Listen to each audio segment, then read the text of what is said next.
Here's your 2 magic tonics.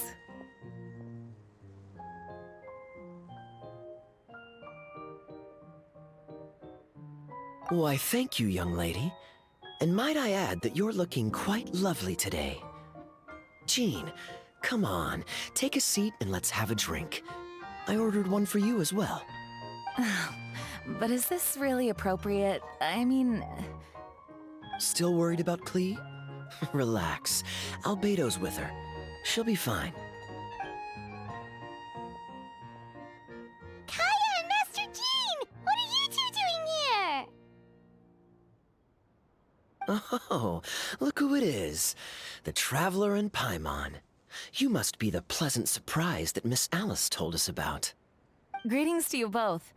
This is one place I didn't expect to run into you two. The locals here have been talking non-stop about some brave heroes who saved the world. Let me guess. You two have been up to your old tricks. Well, not just us. We only played a small part.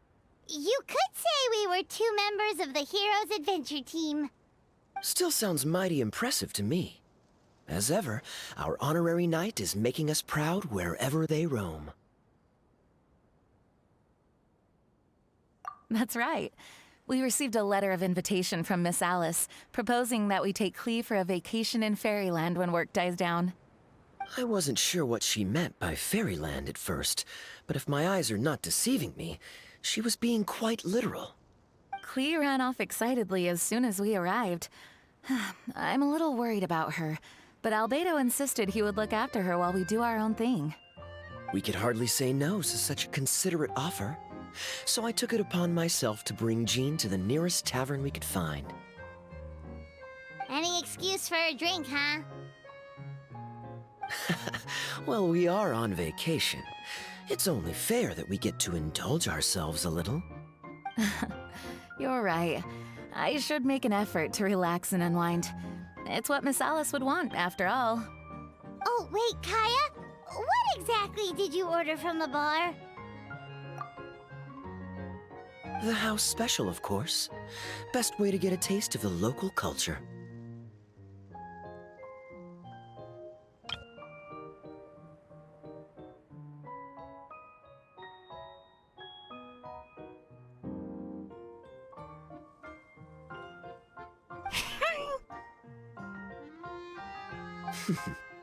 Why are you making that face, Paimon?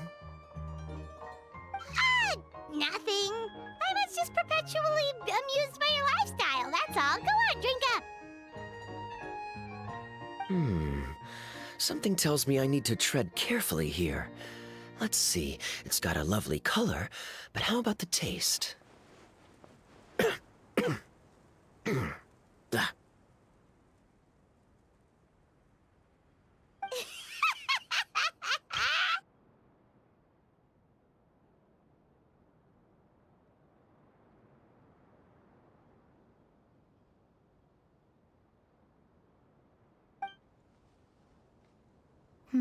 I think maybe I'll pass. But it's such a shame to waste it. All right, Paimon. Well played. Well, Paimon got burned too, if it's any consolation. It's nothing personal. Oh, by the way, we weren't the only ones who got invited here. I saw Collei earlier. She didn't see me, though. She was making a beeline for that big tree. The Kingdom of Breezes and Bells, you mean? Oh, this is turning into a huge reunion! Maybe we should go say hi to her! All right. Well, give her my regards. Thank you. Enjoy your time here, too.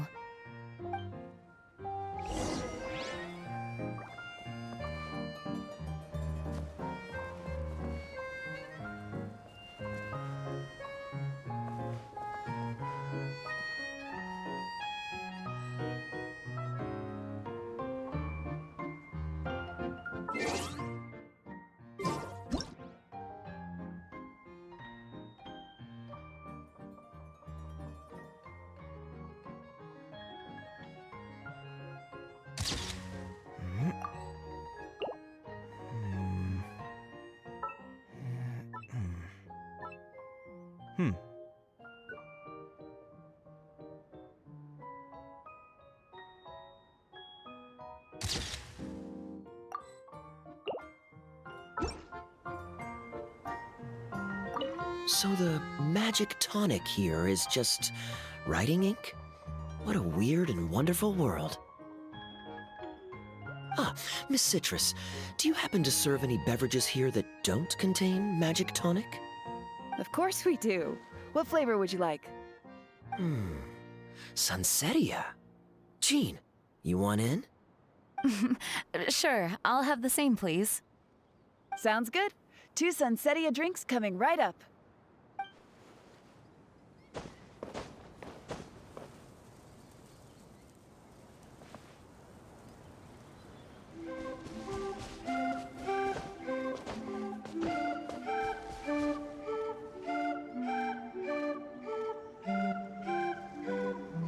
The structure of the tree houses here is nothing short of amazing. I have to write it down so I can tell Master Tighnari all about it later. Hey, Collei! You scared me. Traveler in Paimon? You got invited here too? Yep. Well, they sort of skipped the invitation part, but anyway, what you doing out here? Something caught your eye? Oh, yeah. I'm trying to observe and summarize the structures of the trees here, and also the animals that live here. Well, the residents, I guess? I still can't get over the fact that they're all someone's origami handiwork. Once a forest ranger, always a forest ranger, huh? Not sure you'll be able to apply much of what you learn here back home, though. With this... what? Over there! Once a forest ranger, always a forest ranger, huh? Not sure you'll be able to apply much of what you learn here back home, though. With this being a magical world and everything.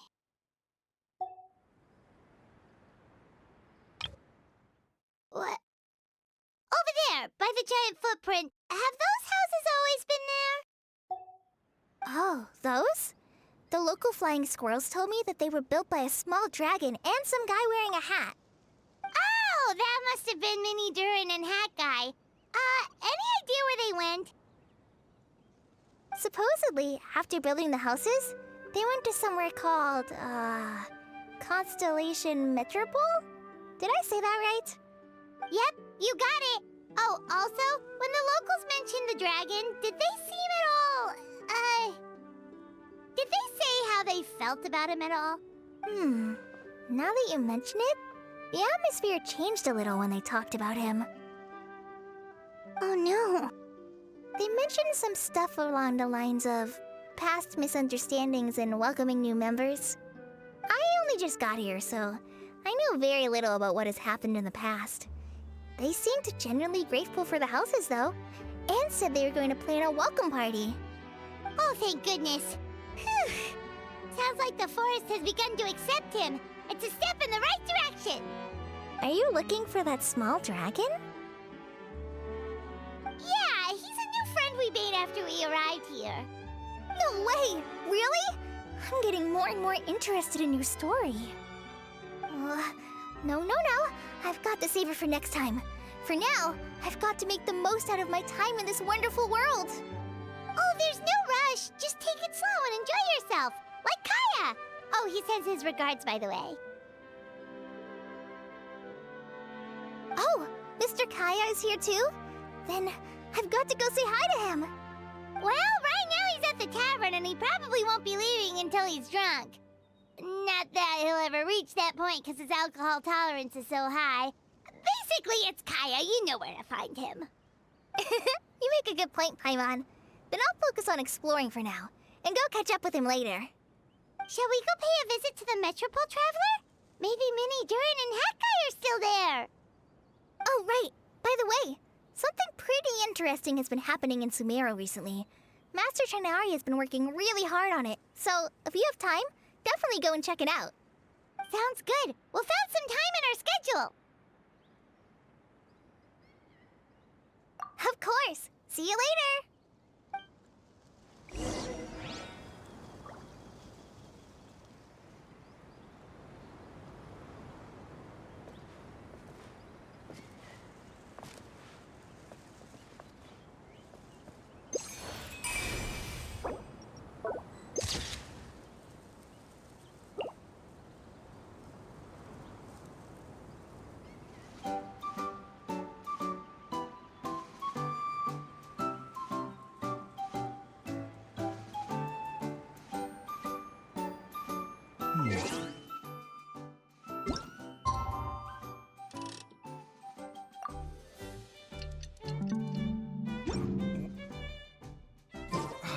Where's my key?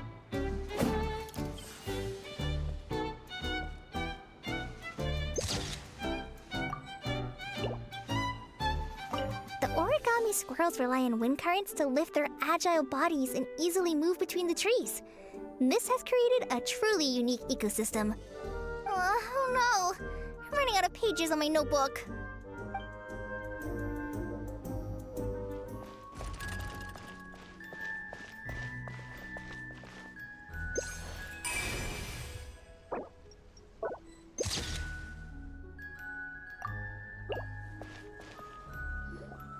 What? Are my eyes deceiving me? There is no way. I can't believe it. Hey, Mona! We heard you muttering from a long way away. What's up? Oh, is your scry glass acting up again? Oh, it's you, the saviors of this world. My scry glass is fine, but I'm not sure I can say the same about my eyes. Look! Look at this statue! What?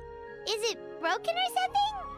Looks fine to Paimon. That's your master, right? AKA the goddess of prophecy? I refuse to believe it. There's no way that old hag looks anything like this.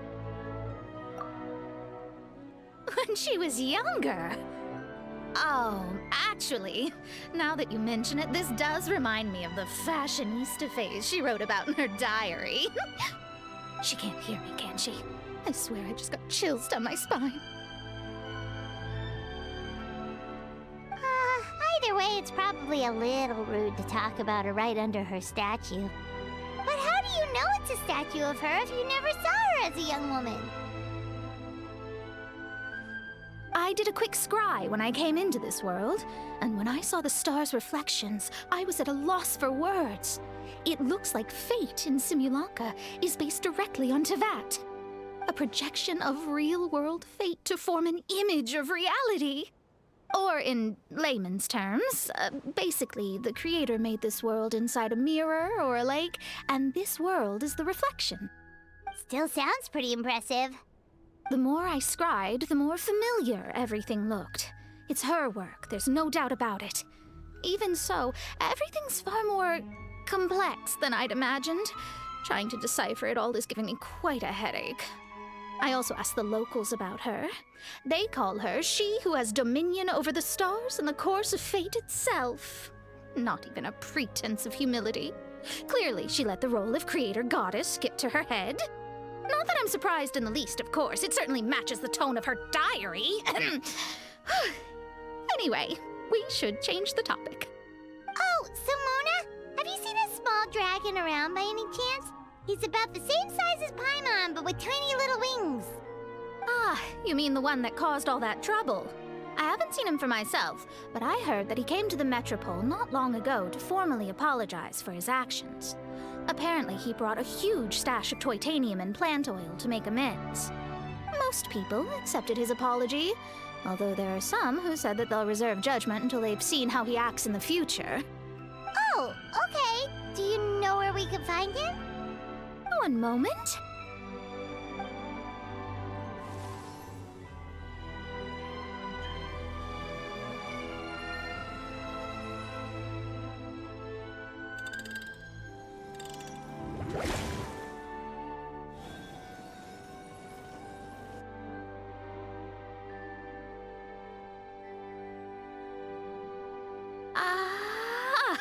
It looks like he's at the Broken Sea.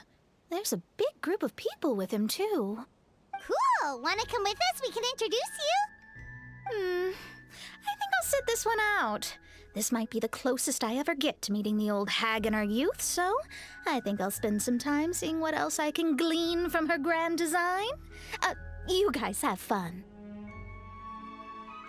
Anytime. We'll be off now. See you later, Mona!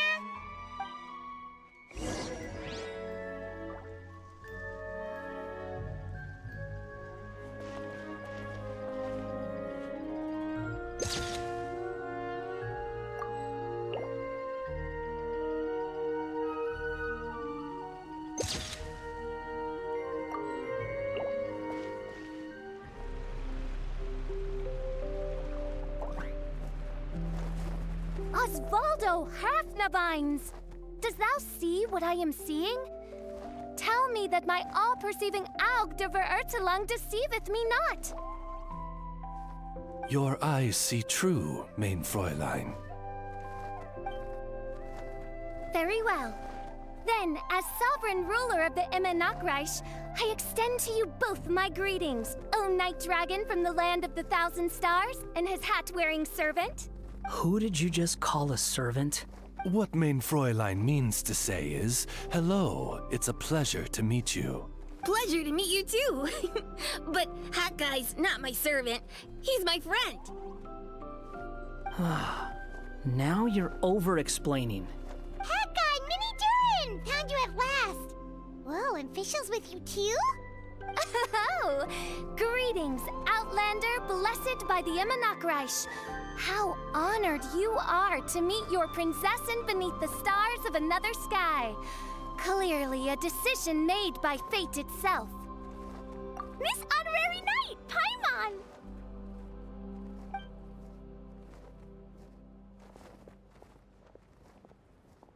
Greetings. You both look well.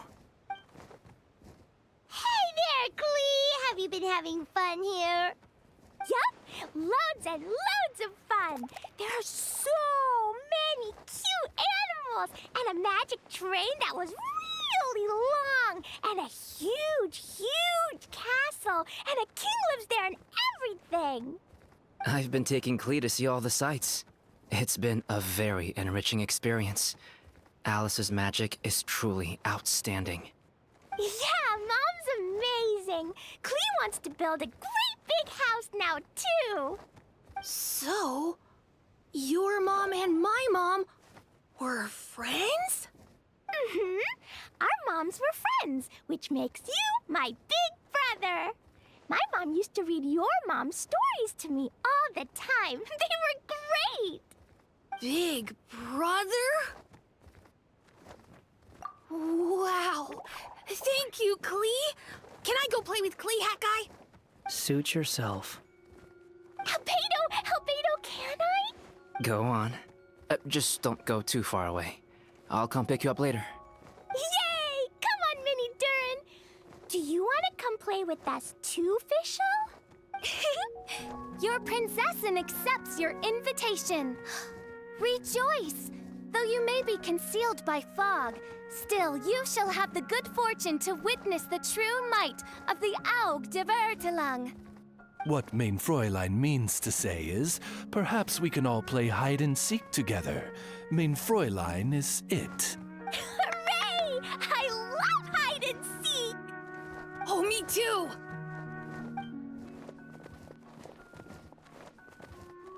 To return to our previous discussion, Mr. Hat Guy, you were telling me about a prophecy?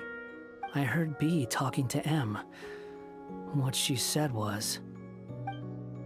Since you're so persistent, let me tell you a secret. Our child will one day rise from the dead. Is she saying that Dragonspine Durin will come back to life? I only heard it in a memory, so don't hold me to it. Understood. My recent observations at Dragonspine lend credence to this prophecy as well. Durin's heart has slowly but surely been growing in vitality. The process is extremely slow, but the trend is clear. What should we do? To start with, plan for every potential scenario, including, of course, the worst-case scenario. I am well aware of Durin's past, and I sincerely hope that things never escalate to that point. Still, we need to be prepared for every possibility. If the prophecy is true, and Durin's heart will one day beat again, I'd like to hope that whatever rises from the dead is no evil dragon, if you understand what I mean. Kind of? But not really. And so, when the time comes, Mr. Hat Guy, will you and Simolanka's Durin be willing to lend us a hand in our hour of need? Huh? What's this got to do with me? You saved the Durin of this world. I don't see that as a mere coincidence. If there is any meaning to be read into the actions of the three goddesses, beyond fairy tale whimsy alone, I can only boldly speculate that the fate of this reflected world may have a reciprocal effect upon our own world. If Durin of Dragonspine will soon come back to life, we will need many Durin's help, as well as yours, given that your fates are now intertwined. Well, that's a nuisance. To be sure, it certainly won't be easy. Albedo! There's a flying paper ship over there! Can we go see it together, please? Sure. 2 seconds, I'll be right with you. Please give my suggestion some thought, Mr. Hat Guy.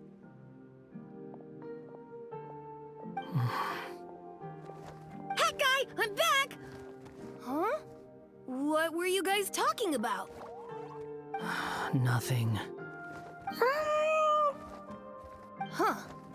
Okay then. Let's go join the others. Everyone's going to check out the new origami ship. All right, I'll be right there.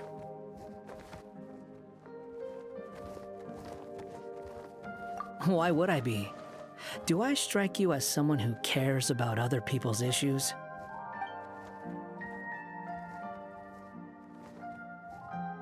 Quit trying to guess what I'm thinking. I'm leaving.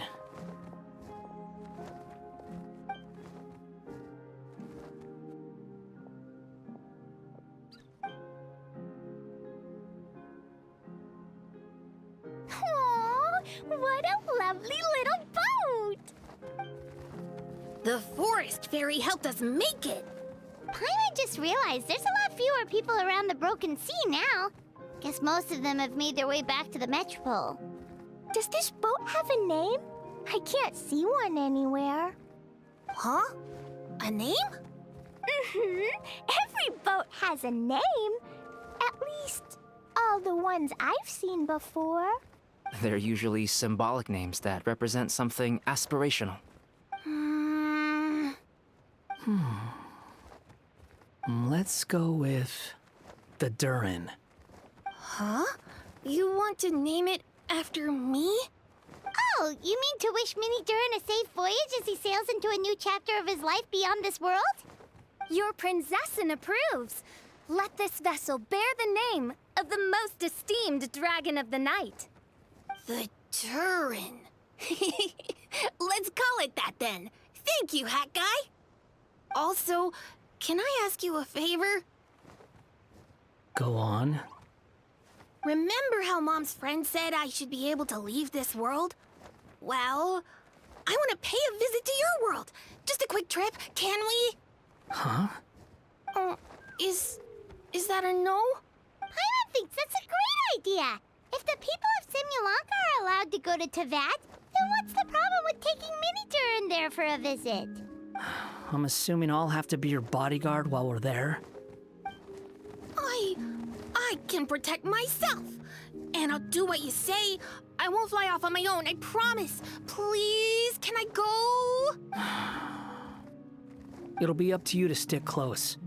If you disappear on me, don't expect me to come looking. Got it! I'll stick close. Why don't you take the Durin? Now you've given it a name, it'll be a maiden voyage for the boat and a brand new journey for you. Are you leaving, Mini Durin? Okay.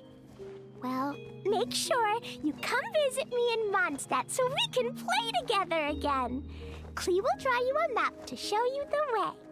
Though our time together has been as fleeting as a ray of light in the depths of the long night, the Immonokreich will welcome you with the grandest of music ceremonies on the occasion of our next reunion. As surely as the stars in the sky watch over us, we shall meet again. What Mein Fräulein means is that you're always welcome to visit her at home as well. Cool. I have so many new friends now. I'm so happy. Are you done yet? If you want to leave, then get over here. Thank you, everyone! Thank you so much! The blessings you gave me are more precious than any treasure, and more beautiful than any fairy tale! Next time, it will be my turn to make your wishes come true!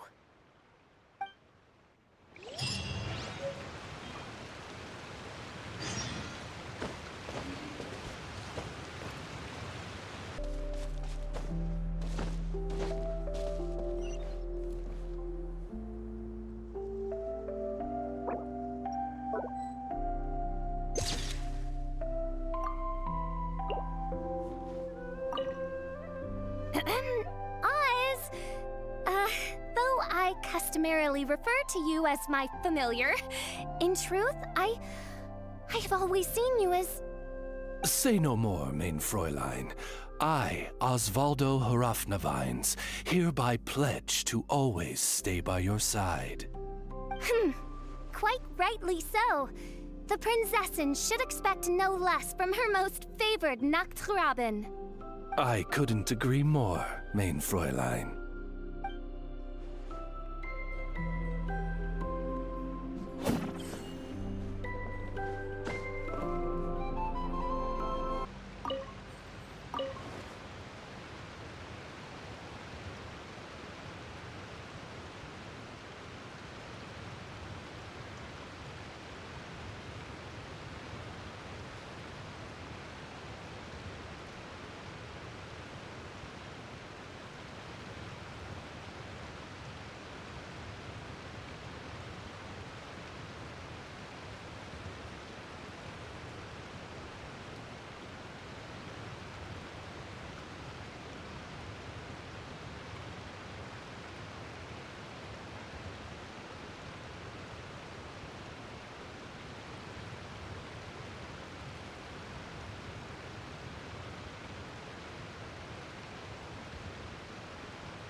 This is incredible! No, extraordinary!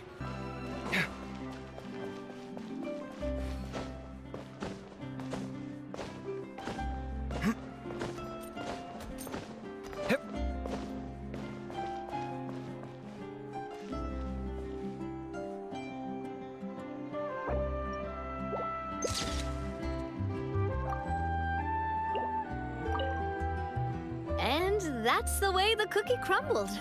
So what do you think? You two fancy taking a stroll around my kingdom? Sounds like someone's been playing a little too much tabletop troop. Not at all. I actually haven't seen her at all in a little while.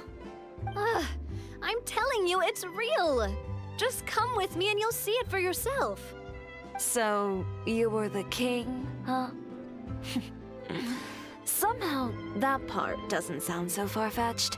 I actually think you'd fill those boots quite easily.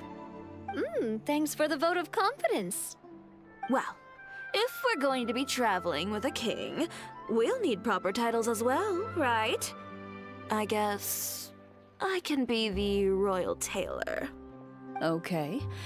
Then I'll be Her Majesty's personal bodyguard. I'm sure those would work, but we don't have rules like that in my kingdom. Oh yeah, and can we go buy a music box first? Why, exactly?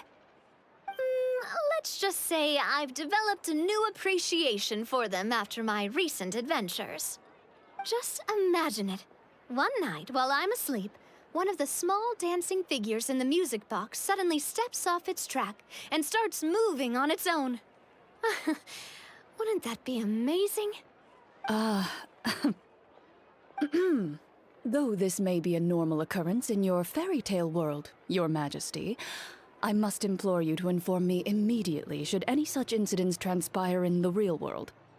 Because, from the perspective of a Marachose hunter, or really any normal person. That music box sounds like bad news. Welcome to Chiori Boutique. For tailoring services, Please make a reservation in advance.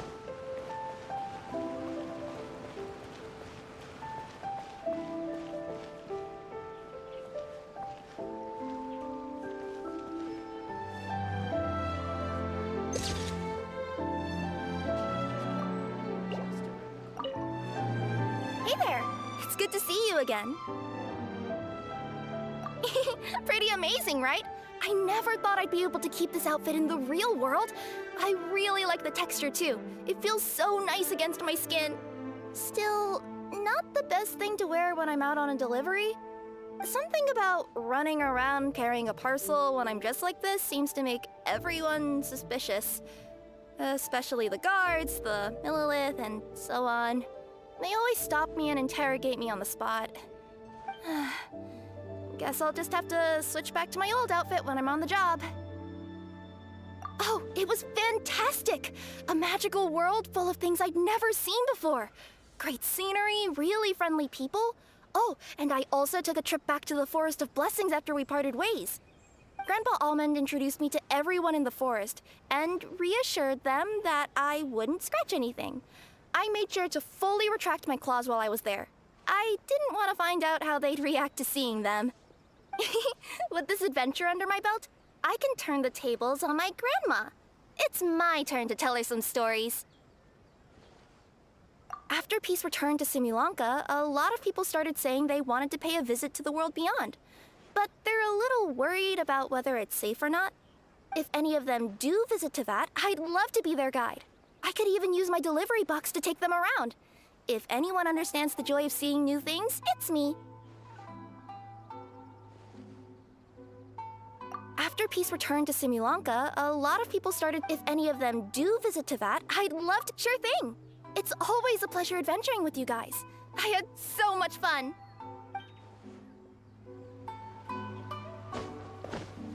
Special yakitori for sale.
Hup.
been waiting for you.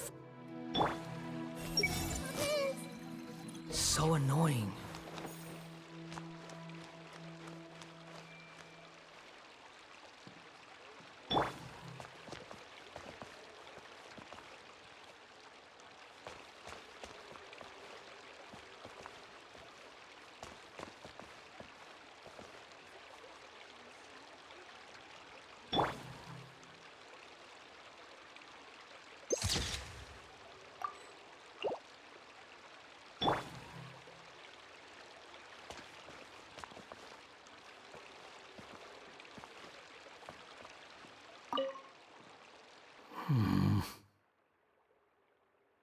The people from the academia say they haven't seen you in a while.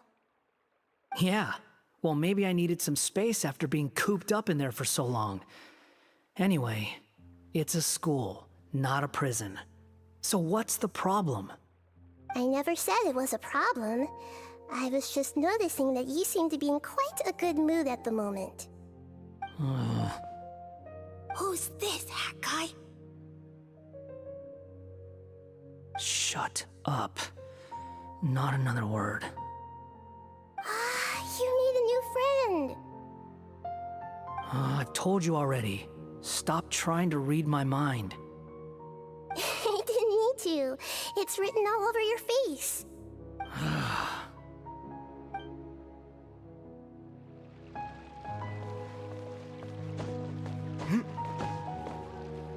So great about Sledge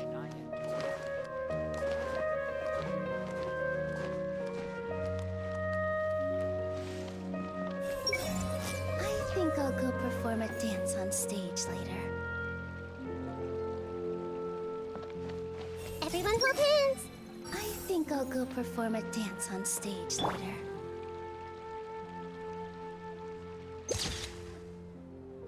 Let's see. What else have I got? In work as on the stage, one must act with gumption.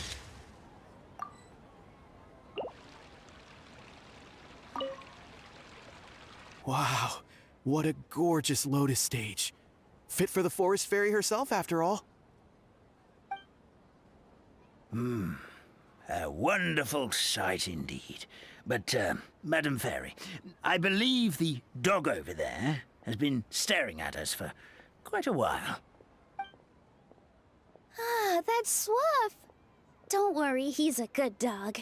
He doesn't bite.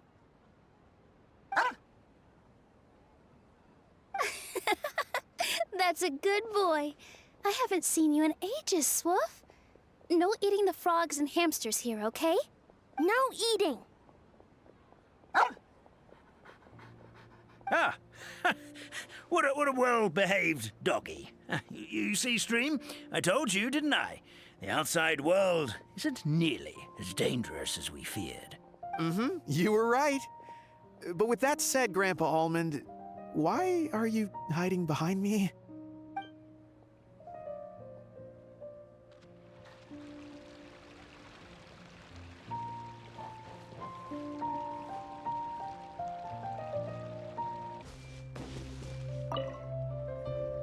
So, are you all set?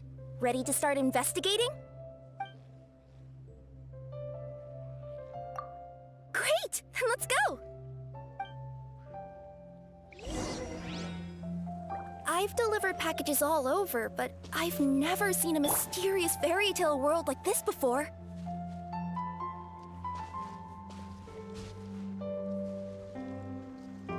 Looks like nobody has gotten around to repairing this house yet. Ugh, even I wouldn't dare to sleep in there. It might suddenly collapse in on you.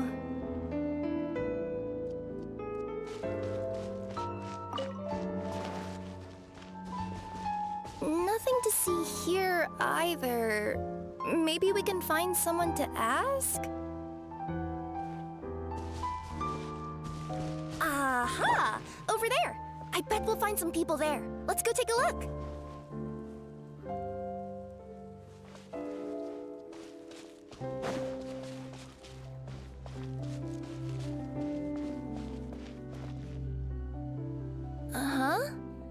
I was sure there'd be people here. There once was a goddess who ruled over fate. Before she died, she left 3 riddles for the kingdom she had created. What? Who said that? Long story short, on this day, a sentient feline, an outlander, and a diminutive pixie arrived on the scene. They saw a narrow path off to the side. Okay, but which side? Yeah, if you gave ambiguous instructions like that to a Comania Express courier, they'd give you the parcel right back and tell you to write the delivery address more clearly. Despite how obvious the answer was, the perplexed pixie and the flummoxed feline struggled to work it out. Although, perhaps a small part of the blame could be attributed to my dull narration. All right, let's try this again. The path on the left-hand side seemed to give off an enticing fragrance, as if to say, this is the way to wealth and glory. Ooh, that sounds like the start of a good story. Then what? Then what?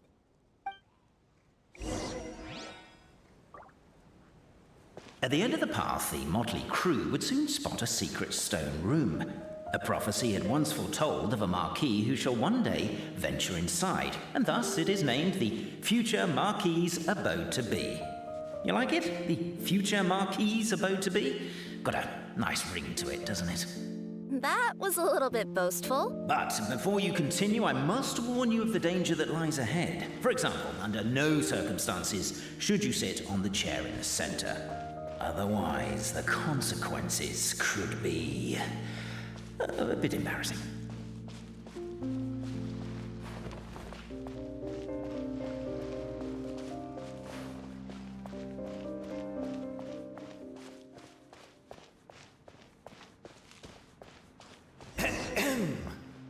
So many summers, winters, springs, and falls, and now at last a hero hither strides. This realm knows not what lies beyond its walls. Its secrets mystify the world outside. Wait, new voices. Who are they?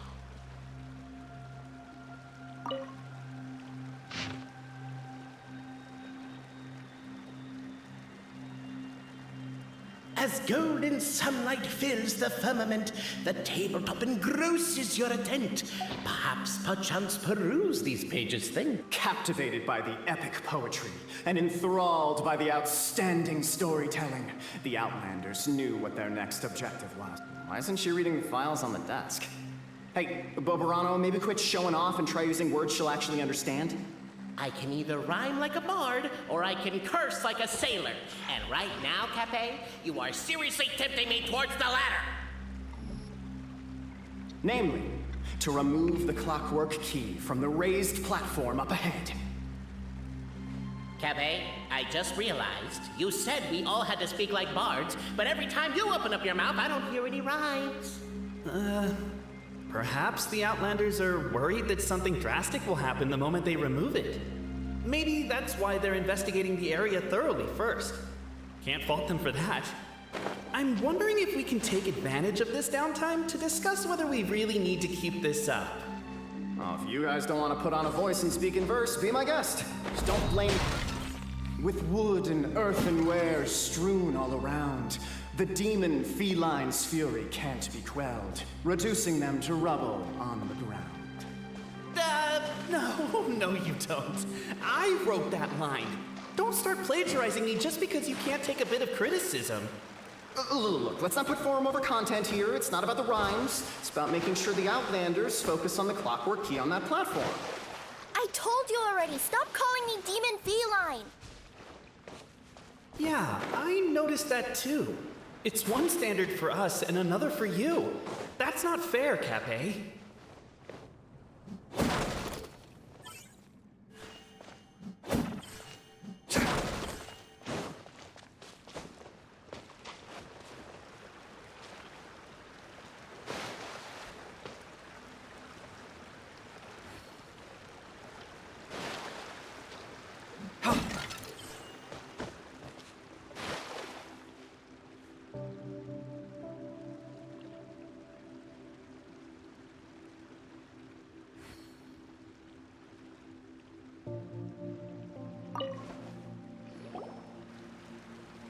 Stop the poem. we have a situation. Something's up with this person. Traveler? Are you alright?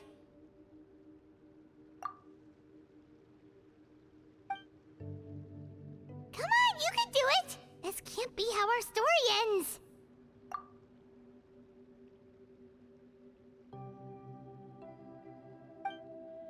Can I give you a hand or a tail, even?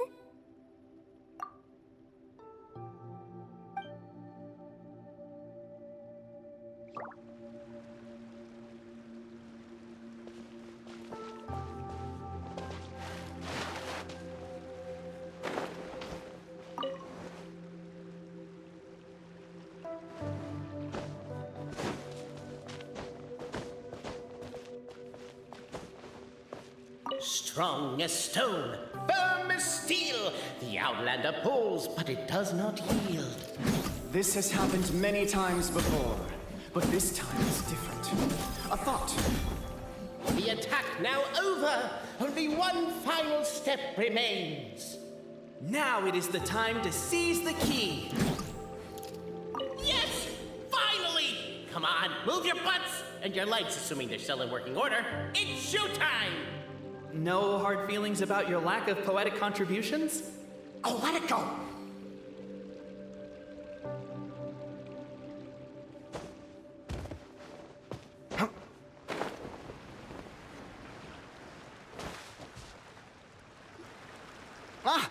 Welcome, esteemed and noble Outlander.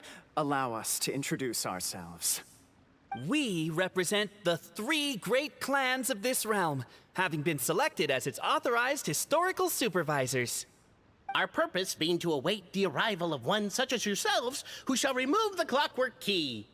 My name is... You're Kape, he's Albizzi, and that's Bobarano, right? You've done so much talking that we can already tell you apart by your voices. Aren't we missing someone, though? The guy who led us here to begin with? Who? And thus was born the long-awaited fellowship, destined to uncover the truth of the past. Allow me to quote, if I may, in the history of Constellation Metropole, a new page has begun. Him. Well, there's no fourth person, so which of you is the ventriloquist? Come on, out with it. We've never heard that voice before, but he sounds like he'd be good at reading bedtime stories to children. Well, whoever it is, I don't know and I don't care. Forget about him. We have far more important things to focus on, like where our journey goes from here. That key you hold is the pivot point about which the past and present of the Metropole revolve. However, between our 3 clans, there is some dispute over the historical record. Each clan has its own version of history, detailing the clan's origins and the tale of the dragon of old, and unfortunately, we don't know which one is the truth. Dragon? You mean the one that's been acting up recently? Oh, no, not that one, you adorable little pixie. When I say dragon of old... He means a dragon that would be really, really old if it was still with us today, but it was defeated in ancient times. The new one has nothing to do with our clan history. Was that supposed to be a joke? Anyway, so you've been waiting for someone to remove the key so you can finally explore the truth of the past? Not just explore it, but argue incessantly about it.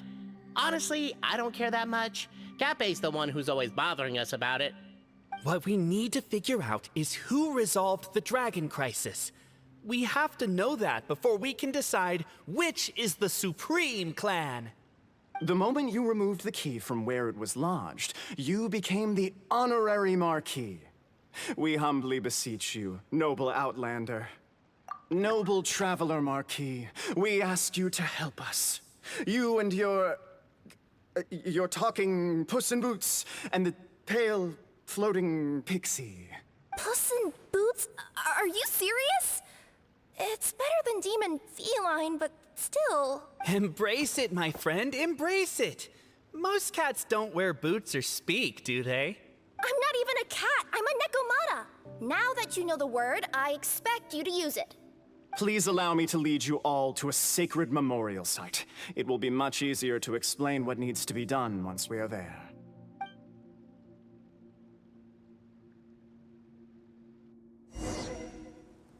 This place is sacred to my clan.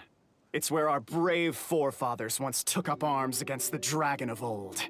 After a bitter battle that dragged on for many days and nights, finally, our forefathers fought the dragon into submission, and it fled. They took turns, though. Some forefathers worked the day shift, while others worked the night shift.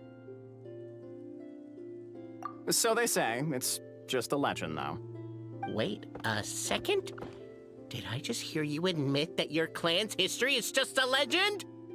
History, legend, who cares? My clan was definitely courageous, that's the point. That's the truth. And isn't the truth what we've all been arguing about non-stop for all these years?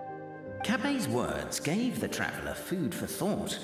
Could it be that the truth in a fictional world is equivalent to fiction in the real world?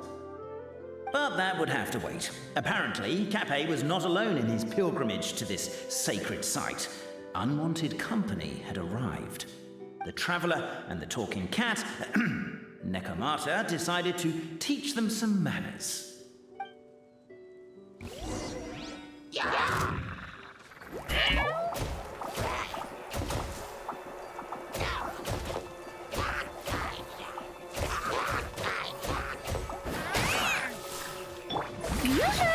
This moment will be frozen in time. Freeze!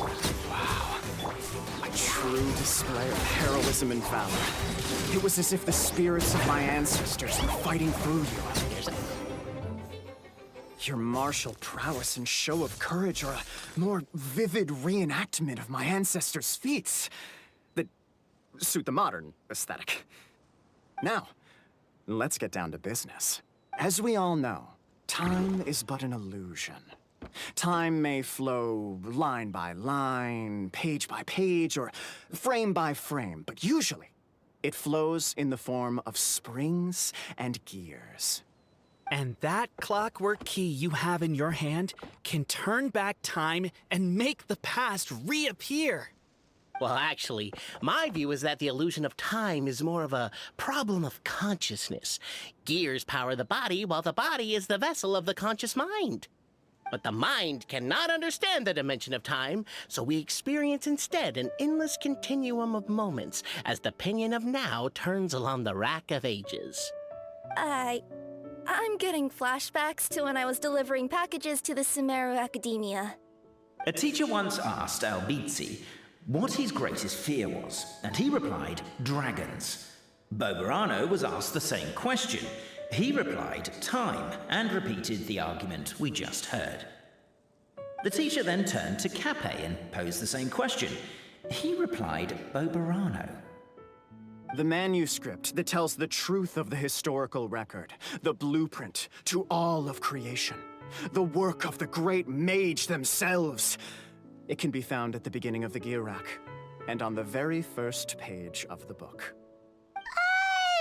Paimon didn't follow all that, but basically, you're just saying that we need to put the key in and turn it all the way back?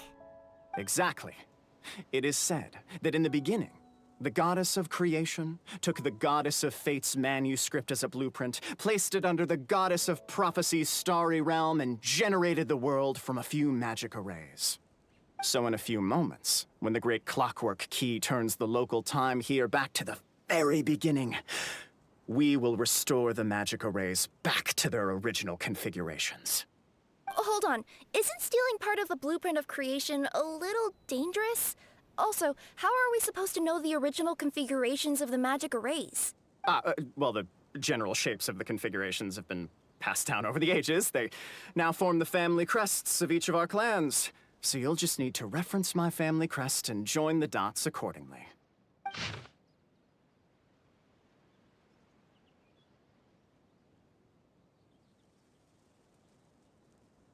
To address your other concern, when the house has already been built, do you really think that taking away the construction crew and blueprint will cause it to collapse?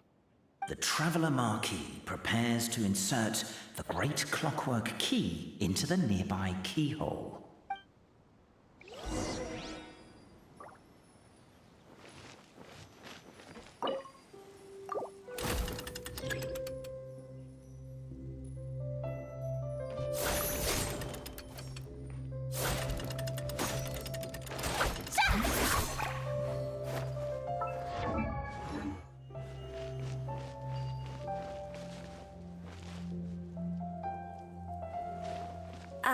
guess we should start here?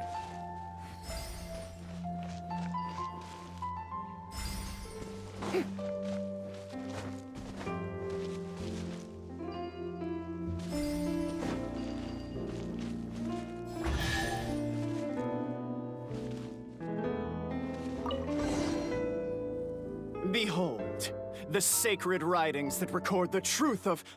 No, wait. That have shaped the truth of history. Gather round and let us bear witness.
Feast your eyes, rejoice, and cheer, for this is the unquestionable truth.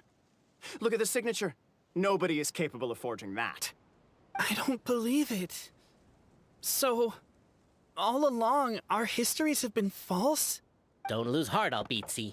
It does not follow from his is true that ours are false. That might be the most bogus logic I've ever heard. But keep up the mental gymnastics, Boberano. I've been waiting for that look of jealousy on your face my whole life, and I'm gonna savor it. And yet, it seemed that this conundrum could indeed have more than one solution. Everyone agreed that there may be more than one truth. The party decided to visit the sacred sites of the other clans and see what their documents had to say. Isn't a narrator supposed to remain detached and objective? It feels like you're forcing a narrative agenda on us. Oh, whatever. I'm in a good mood. Let's do it. The instructions say to repeat the process 3 times, and besides, I'm looking forward to watching you both be so— Let's do my clan next. I'll lead the way. We'll need the key again, right? Let me see if I can pull it out. Yoink!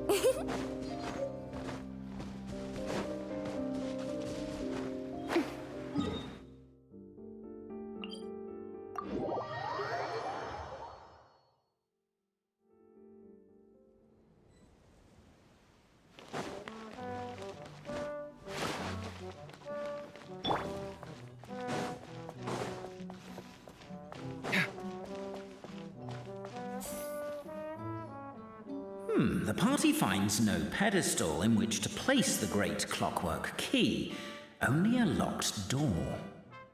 Where's your clan's pedestal? Oh, let me guess, you hid it away in advance to save yourself the embarrassment of having it exposed as a fake? You done? Okay. Now, since my clan's main claim to fame is... Misinformation, half-truths, and fabrication. Ah, shut up, Kaeya. Shut up, Kaeya. I swear, if I wind up dead one day, the murderer was Boberano. Let those be my last words. My clan's claim to fame is that we outwitted the dragon of old and stole its treasure.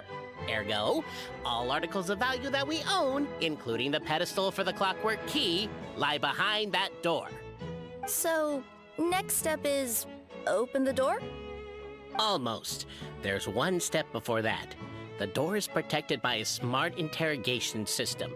We have to answer its questions, and if we get them wrong, we will alert law enforcement. Jeez!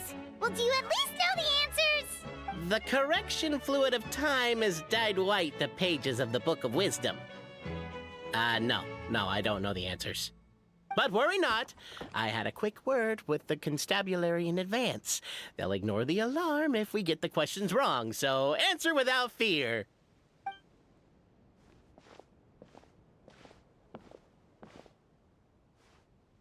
Question 1. Who is it?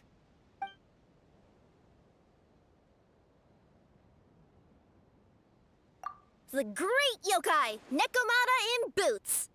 And the trusty travel guide pixie! Travel guide. Trusty travel guide! Question 2. By which virtue did the ancients defeat the dragon?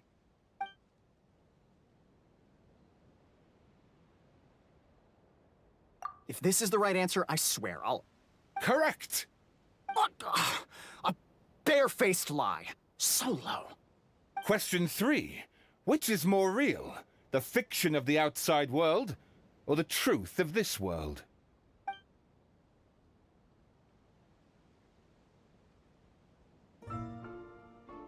Hear, hear! Who can be sure that the outside world isn't just a dream?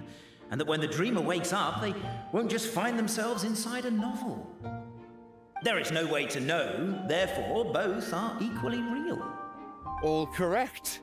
You may have the key pedestal.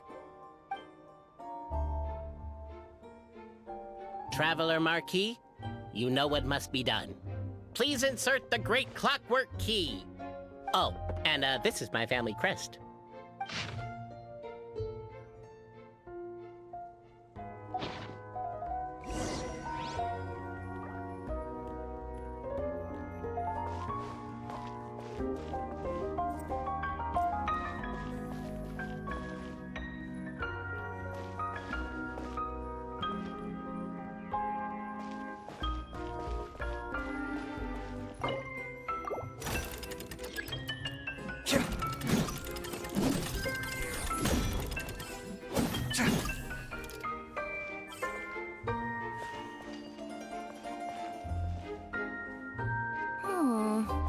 Do we really need this one?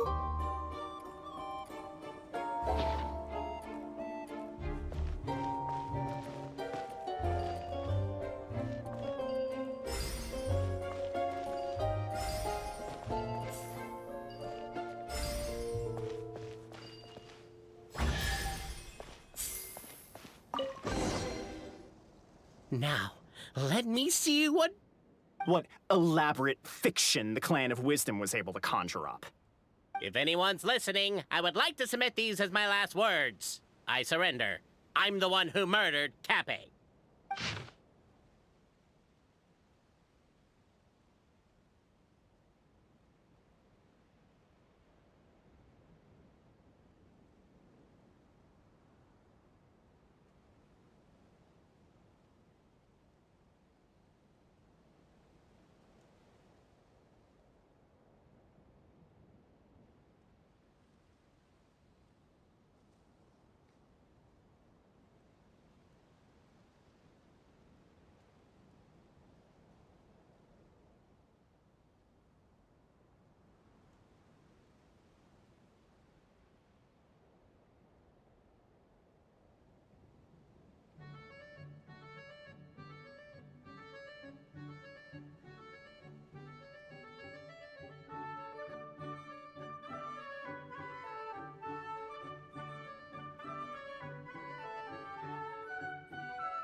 Look Look! My clan's history is true as well! There's that same unforgeable signature again, right here! What? Oh, does this mean that my clan is the only odd one out? Given that my clan's wisdom is such a subject of ridicule in your eyes, I will now appeal to my own personal intelligence, which I believe far surpasses that of my clan at large, and make a prediction. It seems likely that the claims made by each of our clans regarding their history and virtue are all true. Bobarano? How can that be? Oh, I get what's going on. Once, when I was drinking with Gujiyai, she bet me a round of dried fish that I couldn't guess which cup the umeboshi was under. Whichever one I guessed, I was always wrong, and Gujiyai would lift a different cup to reveal the umeboshi. But then, I learned later from one of the shrine maidens, Miyuki, that all of the cups had an umeboshi under them. Just goes to show, I still got a long way to go before I become a great yokai. Oh, don't mind Fox Lady. That's just her way of teasing you. Actually, that reminds me. We can now open these 3 treasure chests. And unlike the guessing game you mentioned, this one's not a trick. Cool. Well, once you've plundered the last of Bobarano's family wealth, we can go to my clan's place. Guess I'll take the clockwork key again then. Yoink! This is incredible. No, extraordinary.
The cohort of truth seekers followed Albedo to his clan's sacred site.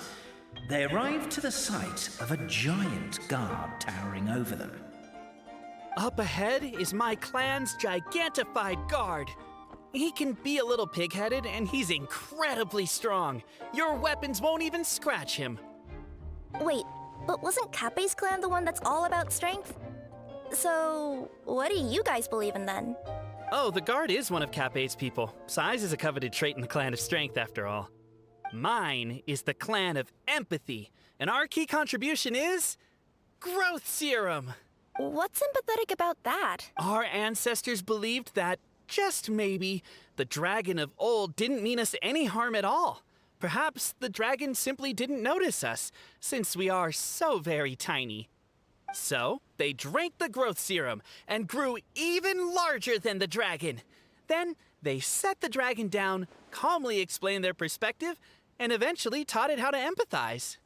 The serum isn't what it once was, though. Nowadays, it doesn't make you grow all that much, and it actually makes you lose your empathy. So, I advise we take a detour. Despite Albedo's words of caution, somebody, no doubt, has other ideas. Surely we could avoid a conflict with the guard, they think to themselves, if we could just try to understand one another. You could, of course, just take the path to your left and go around. But some people are gluttons for punishment. It's all part of the experience, I suppose.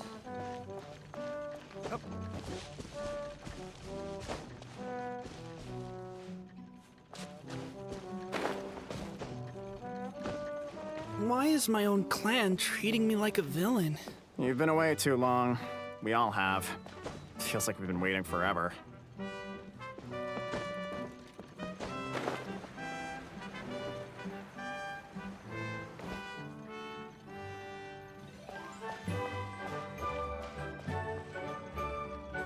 Everyone, I have returned. I come with the long-awaited Marquis and their— Well, we weren't told anything about that this morning. Get out of here. Leave us alone.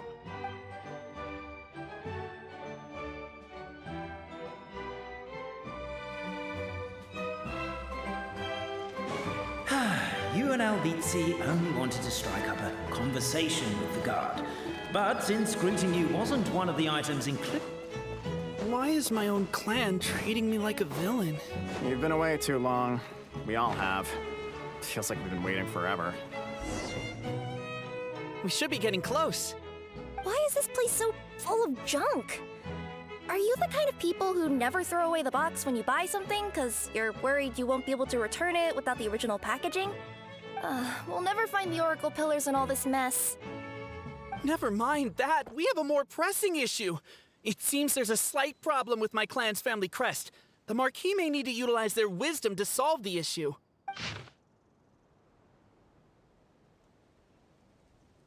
Wisdom too, huh? Well, you guys have a bit of everything, don't you? Except empathy. Over here! I found it! Yes! Keep the noise down! We don't want to alert the guard.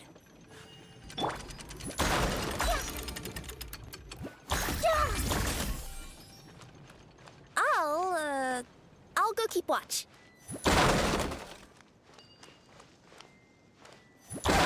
Can't you destroy the boxes a little more quietly?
Apparently that was incorrect. But don't blame yourself, it's Albizzi's clan's fault for taking terrible care of their family crest.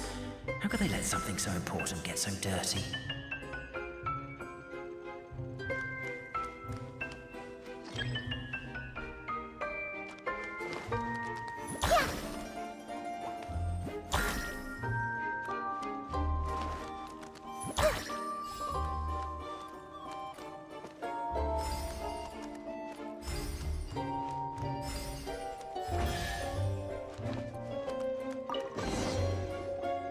This is the last one.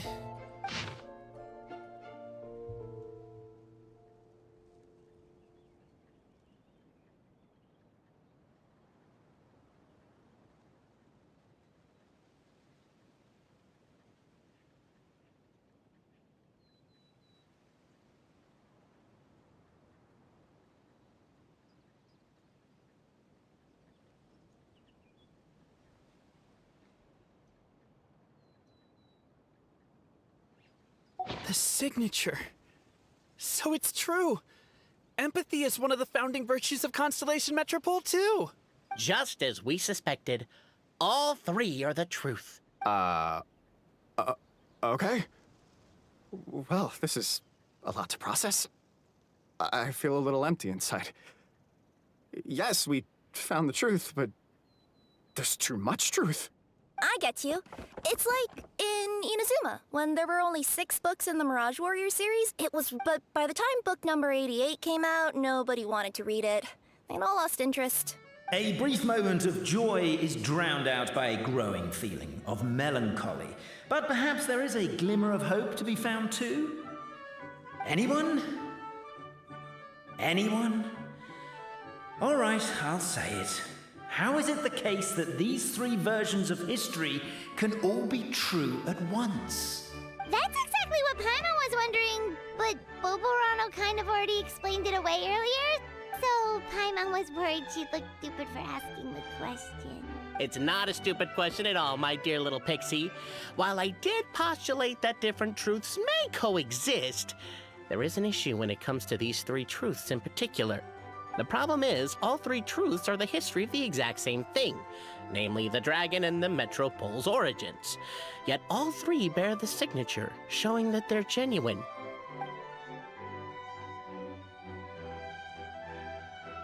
Suddenly, the sound of a bell rings out.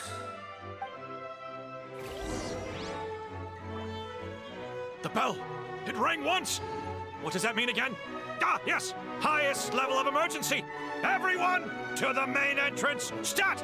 Bring all the glue traps and place them outside the gates! The whole city is on the lookout, and there's only one way out. It's the path right in front of you.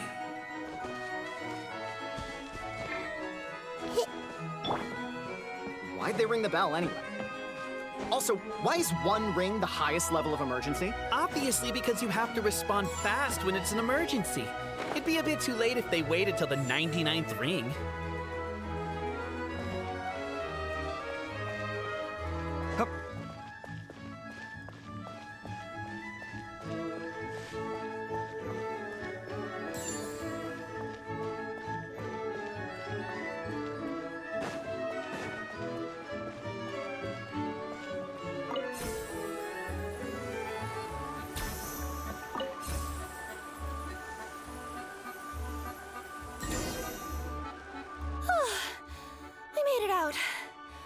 Don't know if we'll still be needing this clockwork key, but I yoinked it out before we ran, just in case.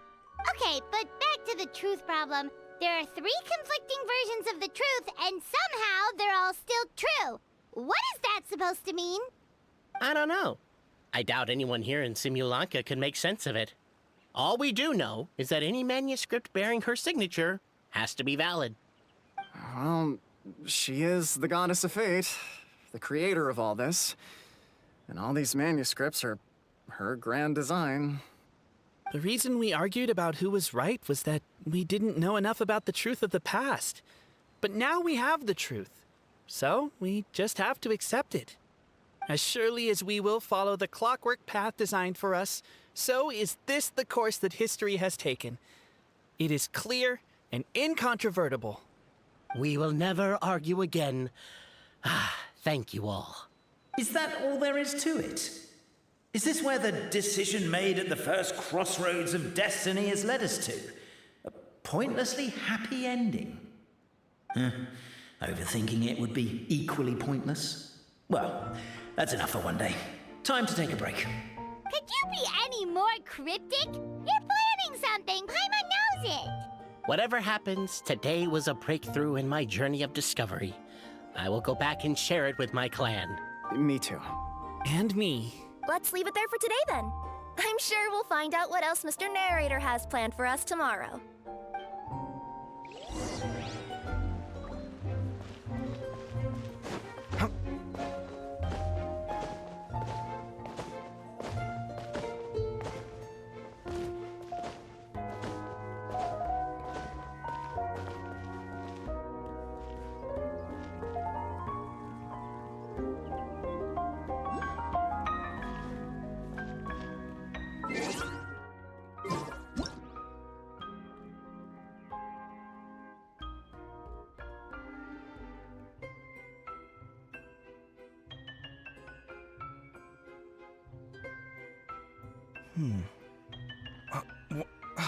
Where's my key? Not again.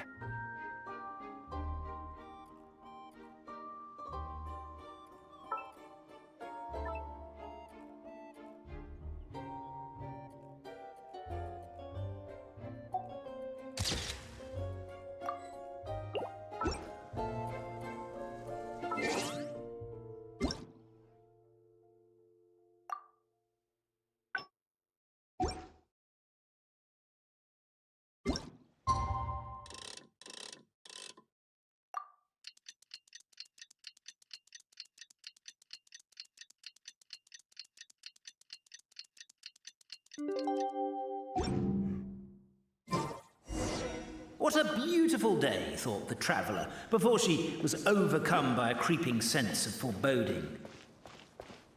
The voice in her head grew louder. Must go to Pendulum Lane. Pendulum Lane is just up ahead. Something must have happened here after all. Everyone's crowded around. Oh my god, this is terrible! I don't understand.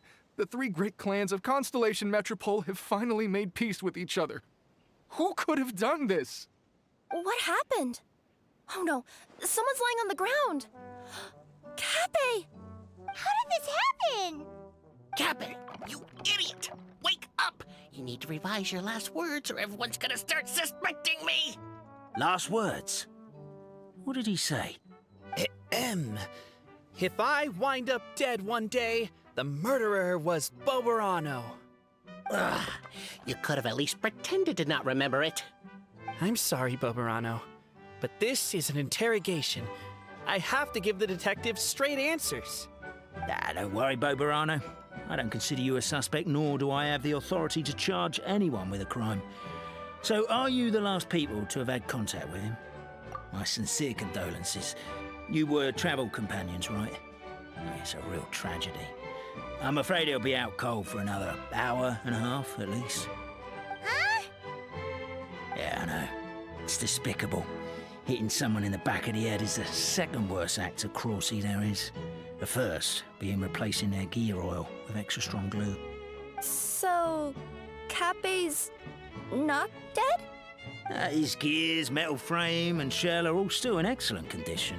It's just his energy supply that's been all messed up. Wait. But surely you can't be suggesting that just because Cape isn't broken, there's no need to go looking for the culprit. No! There's a need! Huge need! Unfortunately, this is rapidly turning into a cold case. There's no evidence and no witnesses. Unless there's an official clockwork Padisarah, the goddess of prophecy, around here somewhere. Excuse me. Then suddenly the long-lost dragon of old flew across the sky. Where? I didn't see anything. Wait, why can't I move? No, my mistake. It was just a cloud. Or a bird. Or something. If only we could turn time backwards and replay the crime. Isn't that one of those, clockwork socket things right behind you? So it is. No wonder everyone here is suddenly struggling to move. Traveller, if you please, let's recreate the crime scene.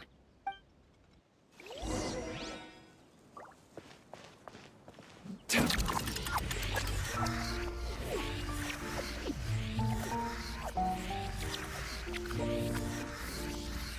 crime scene's too chaotic. I can't make heads or tails of it.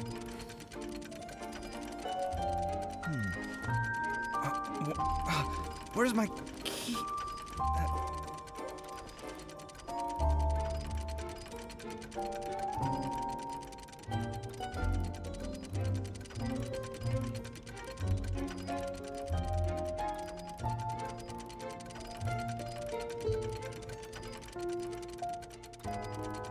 The ability to appreciate beauty is an important virtue.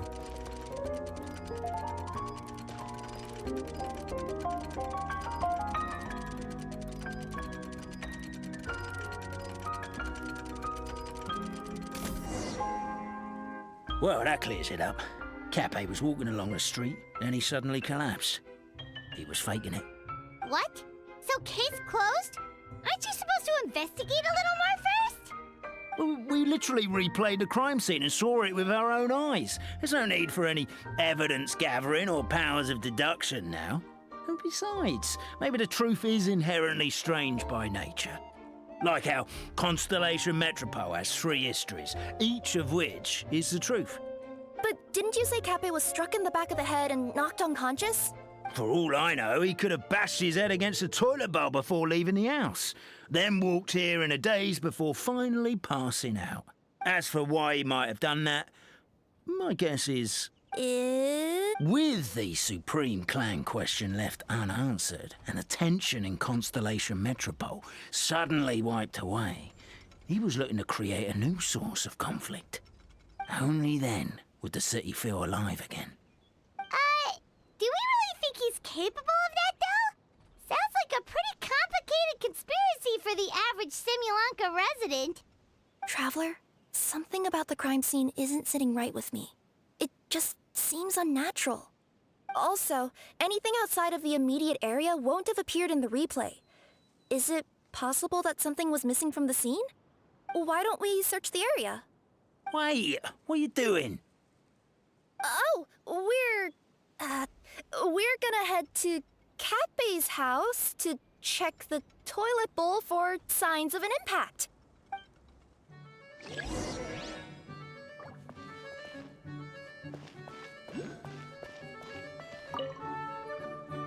Hello there.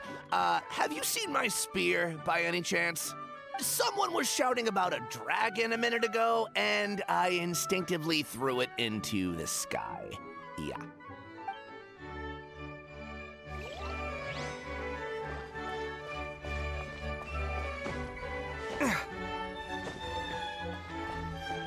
There's a spear here. It looks so mysterious. Let's take it.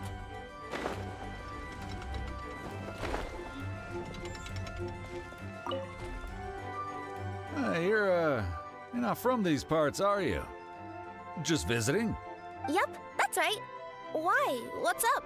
Ah, well, I was gonna offer you a great job in the Titanium mines. A safe and secure working environment. Doesn't sound very safe. At least not as safe as being a courier. To keep the Titanium ore intact, we use specially designed pickaxes that can't cut through it. Even if you struck a person with it, it wouldn't so much as leave a scratch. And in terms of labor intensity, the work has been rated as Class 2 physical labor by a reputable organization. Even cats can do it. I'm not... never mind. I give up. Welcome to Paimon's world. Mind you, I don't know what happened today, but somehow a pickaxe has gone missing. Maybe one of the giant guards broke it down, so someone took it to perform a rapid resuscitation procedure. Sounds pretty brutal for a first aid technique. Still, a missing pickaxe. Huh.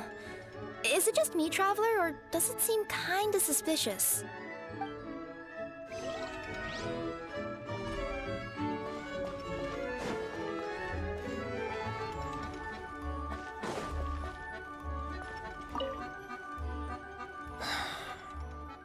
Come here.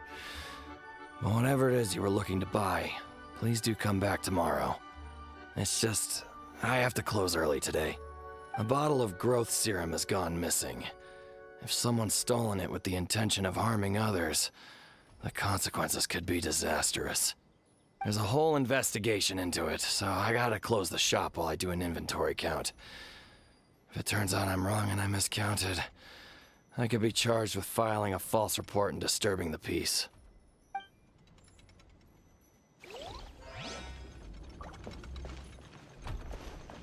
There's a strange potion bottle here.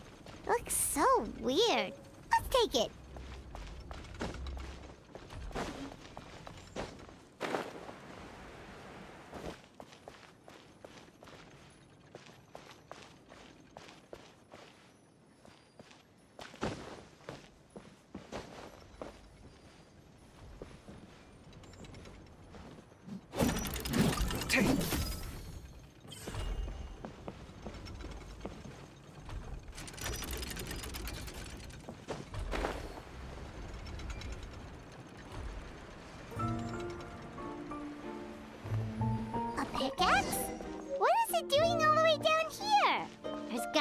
Story behind it. Let's take it. Let's say one of these was the weapon used in the assault. Which one do you think it is?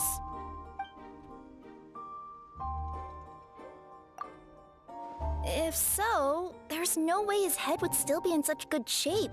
He'd have a big dent in the back.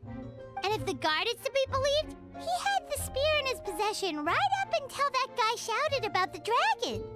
Let's say one of these was the weapon used in the assault. Which one do you think it is? If it was the pickaxe, Kappe sure is lucky it's not still lodged in his head. Actually, you're wrong there, Paimon. The foreman at the mine was just saying, this kind of pickaxe is designed not to damage titanium, so it couldn't cause any superficial damage to residents here. But you could probably knock someone out if you hit them hard enough, and it wouldn't leave a scratch. Let's take this back to the crime scene and replay it one more time. Ah, you're back. How was the toilet at Kappe's house? Toilet? What about it? Oh, yeah, forget that. What's this about? What are you trying to say? We thought the way Kappe fell looked odd, so we searched the area for suspicious items and found this. It could have been deliberately placed out of range of the crime scene so it wouldn't show up when we replayed it. Now we've retrieved it, we were gonna replay it again. You don't mind, do you? Oh, I just remembered I forgot to turn off the clockwork switch in my kitchen. Oh no, you stay right there.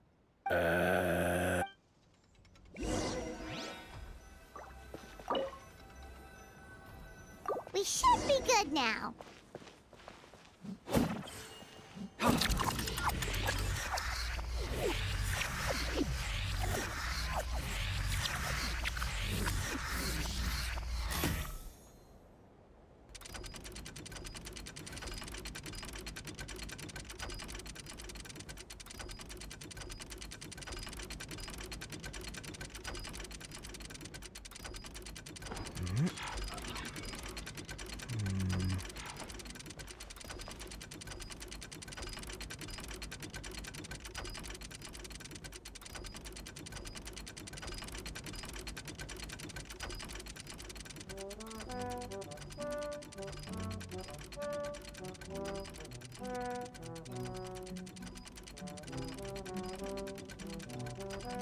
It's good to get out and stretch your legs once in a while. People aren't made to stay cooped up inside all the time. So you're the attacker!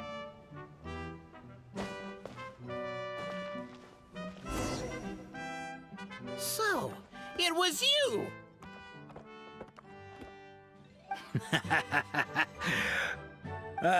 I would congratulate you for cracking the case, but since I did such an abysmal job of covering my tracks, didn't exactly have your work cut out for you. So, all I can say is... Catch me if you can!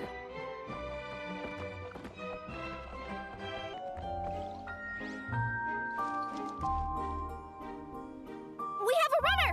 That's it! Let me at him! The would-be Marquis of Chaos dispatched the Necromancer brute who ran off in pursuit of the poor little minion.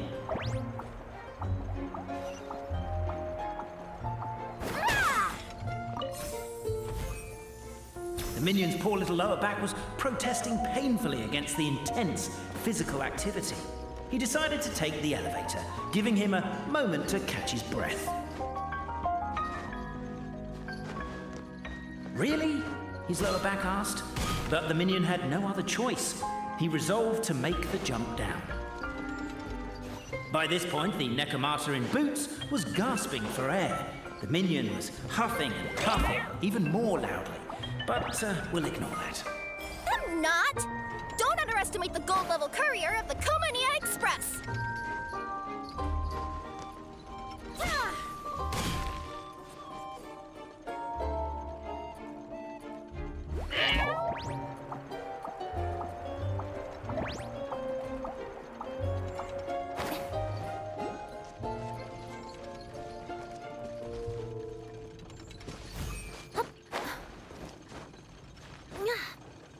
Yep.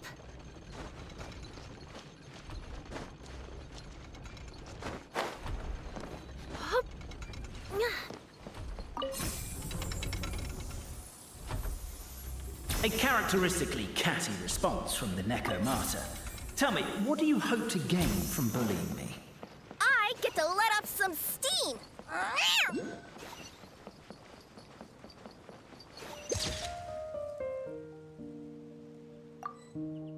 Ha ha! You fell into my trap!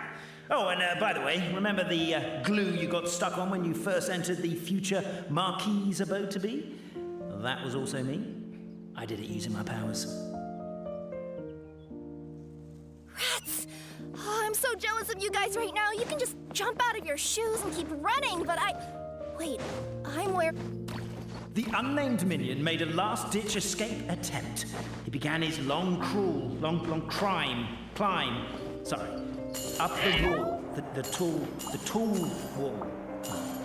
He began his long climb up the tall wall. You call that a tall wall? An urgent Neko parcel. I'm beat. I surrender.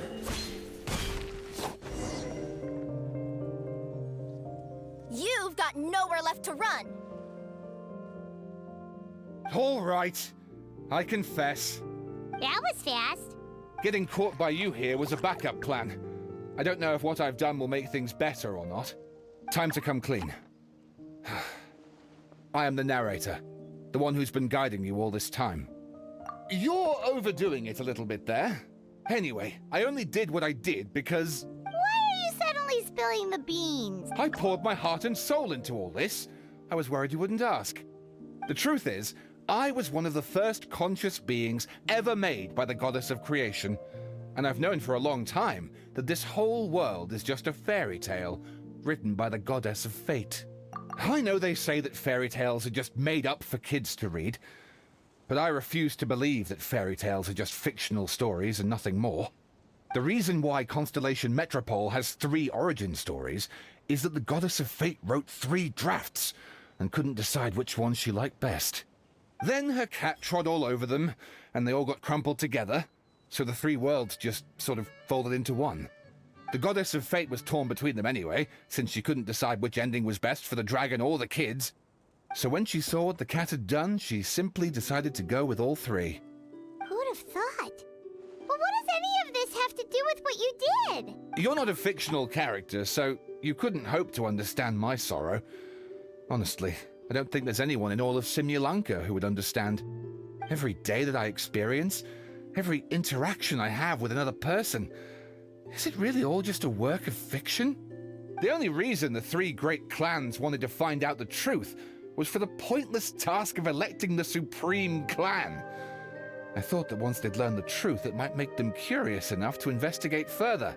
But as it turned out, they just accepted it and carried on living the same old lives. I have to motivate them to keep looking for answers now that they think they've learned the truth. I have to make them uncomfortable with the superficial explanation that they took at face value. And I have to figure out, once and for all, while you real people from the outside world are still here, are we real? Aww. That's my full confession. Time for you to take me back. I'm guessing I'll probably be forced to make a public apology, then sentenced to half a day in solitary confinement. I definitely deserve half a day. Oh, also, pass this message on to Cape, Bobarano, and Albizzi, if you could. The Great Clockwork Key was originally put in place jointly by the ancestors of the 3 clans. If the 3 of them had any ability to cooperate whatsoever, they'd have been able to remove it by themselves. Over all these years, not once have they ever tried removing it together. Oh, my poor child. There's one thing you've been mistaken about this whole time. Ah! Whose voice is that? Detective? Was that you? Your voice acting's actually pretty good. The reason fairy tales are suitable for children is that they help them to understand the world. Fairy tales may be works of fiction, but at their heart lies an internal logic that is undoubtedly real-world truth in a condensed form. Perhaps they simplify good and evil, and perhaps they hide the darkness in metaphors. But let there be no doubt. The world within fairy tales is as real as can be. And by extension, you and your compatriots are also real. Goddess! Is it really you? The line that separates footnotes from narrative can never be crossed. Never the two shall meet. This is why you have never heard my voice before. But now you wish to break free from the story, and there's a cat nearby, so you can hear my echo. Necromora! Just your echo? Oh, poor detective. So, we are a part of the real world too.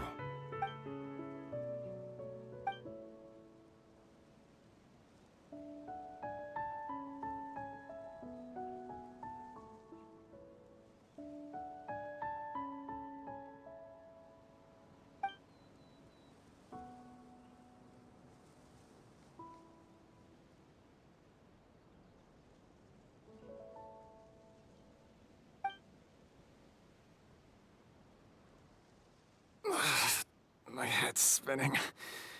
Albedo just gave me a quick rundown of the situation. So you caught the detective? Sorta. We chased him until he surrendered. Oh, and he asked us to pass on a message.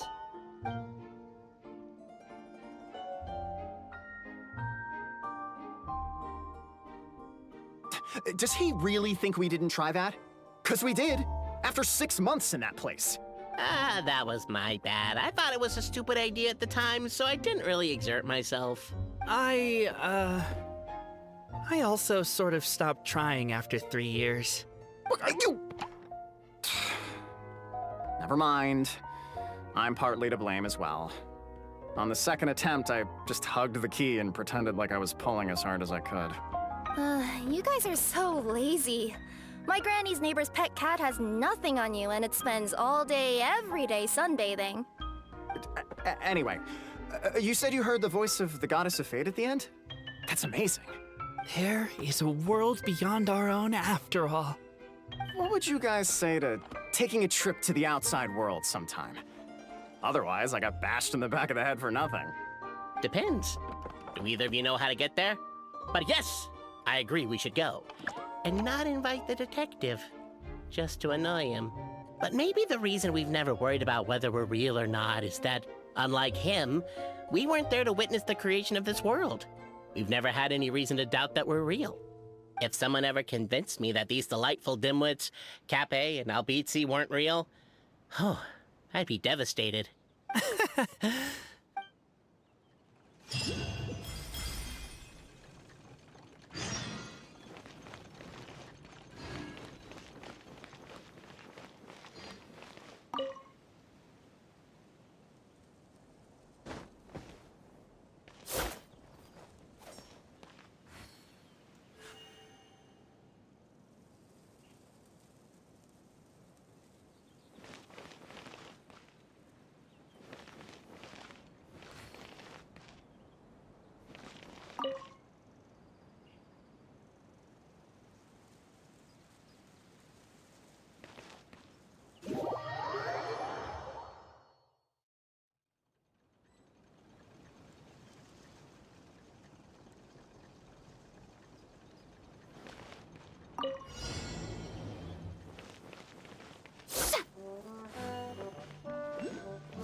New discovery.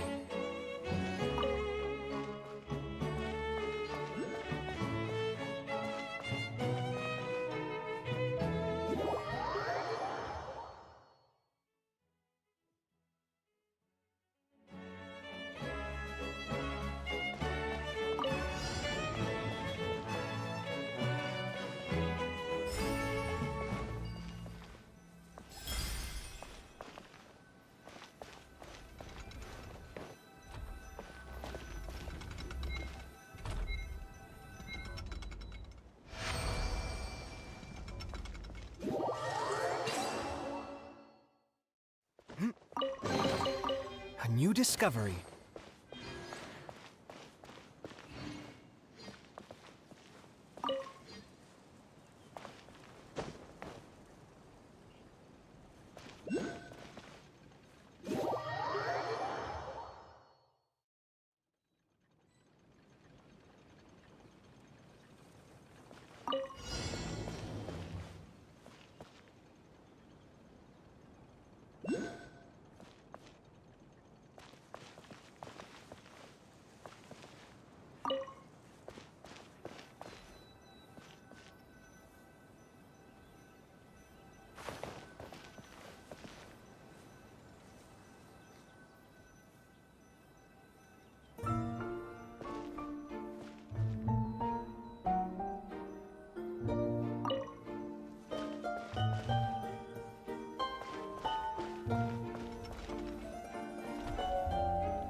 New discovery.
Where's my